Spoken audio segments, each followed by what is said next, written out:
Hello everyone, this is Yash Kumar Sampat. So in this session, we are going to discuss about AFSPA. It means Armed Forces Special Power Act 1958, जिसे कहा जाता है सशस्त्र सेना विशेषाधिकार कानून, जो सरकार के द्वारा भारतीय सेना को दिया गया एक विशेष कानून है।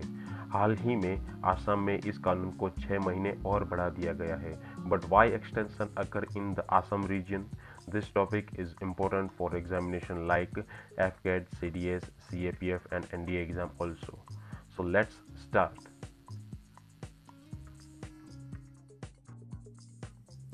सशस्त्र सेना विशेषाधिकार कानून अफ्स्पा उपद्रवग्रस्त प्रदेश यानी कि अरुणाचल प्रदेश, असम, मेघालय, त्रिपुरा, नागालैंड, मिजोरम और मणिपुर सहित पूरे पूर्वोत्तर भारत में लागू किया गया था।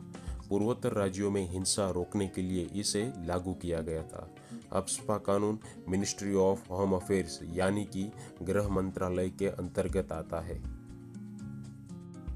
अफ्स्पा सेना को कार्यवाही में मदद के लिए 11 सितंबर 1958 को पारित किया गया था। जब 1989 के आसपास जम्मू कश्मीर में आतंकवाद बढ़ने लगा तो 1990 में इसे वहां भी लागू कर दिया गया था। किसी क्षेत्र विशेष में अफ्स्पा तभी लागू किया जाता है जब राज्य या केंद्र सरकार उस क्षेत्र को अशांत क्षेत्र यानी डिस्टर्ब्ड एरिया एक्ट घोषित कर देती है। अफ्स्पा कानून केवल उन्हीं क्षेत्रों में लगाया जाता है जो कि अशांत क्षेत्र घोषित किए गए हो। इस कानून के लागू होने के बाद ही वहां सेना या सशस्त्र बल भेजे जाते हैं। अफ्स्पा कानून में सशस्त्र बलों की शक्तियां क्या है, आइए जानते हैं। So first power is arrested without warrant. किसी भी संदिग्ध व्यक्ति को बिना किसी वारंट के गिरफ्तार किया जा सकता है। Second power is house investigate without search warrant. सशस्त्र बल बिना किसी वारंट के किसी भी घर की तलाशी ले सकते हैं और इसके लिए जरूरी बल का इस्तेमाल किया जा सकता है।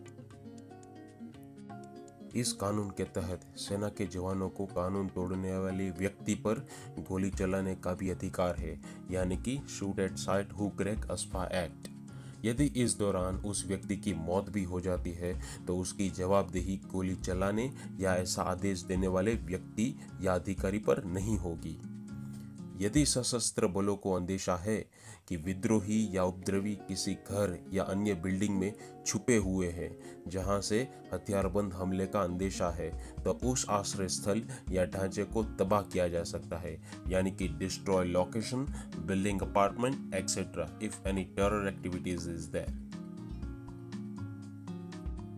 Next power is vehicle investigation. वाहन को रोककर उसकी तलाशी ली जा सकती है।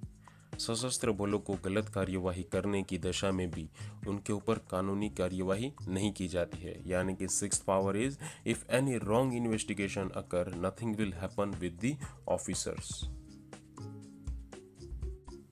जैसे कि आप इस छवियों में देख सकते हैं कि जब किसी क्षेत्र में नस्लियों, धार्मिक, क्षेत्रीय समूहों, जातियों की विभिन्नता के आधार पर समुदायों के बीच मतभेद बढ़ जाता है, उपद्रव होने लगते हैं, तो ऐसी परिस्थिति को संभालने के लिए केंद्र या राज्य सरकार उस क्षेत्र को डिस्टर्ब घोषित करती है।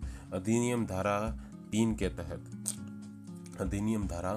के तहत राज्य सरकार की राय का होना जरूरी है कि क्या यह क्षेत्र डिस्टर्ब है या नहीं।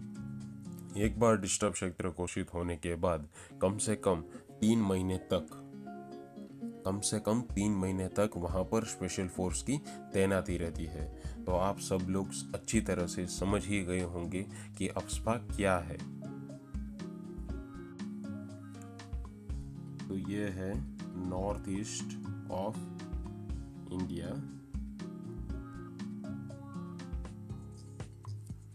Okay, so that is the north east of India. कुछ समय पहले नागालैंड में अफ्स्पा कानून को 6 महीने के लिए बढ़ाया गया था इन दी नागालैंड। उसी तरह आसाम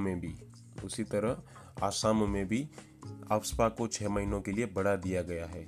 अफ्स्पा को ब्लैक लॉ भी कहा जाता है। ये कानून असम में 28 अगस्त से लागू हो चुका है। इस कानून के बढ़ाने की सबसे पहली वजह वहाँ के इथनिक ग्रुप्स है। इथनिक ग्रुप्स यानी कि जो सरकार का सेना का विरोध करते हैं, इस ग्रुप्स ने आर्म्ड फोर्सेस के ऊपर हमला किया।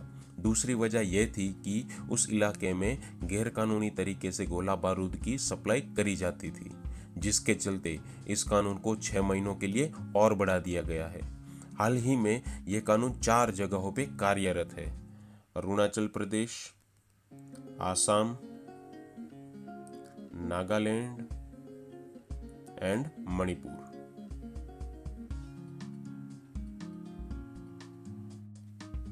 I hope you all are understand about the AFSPA.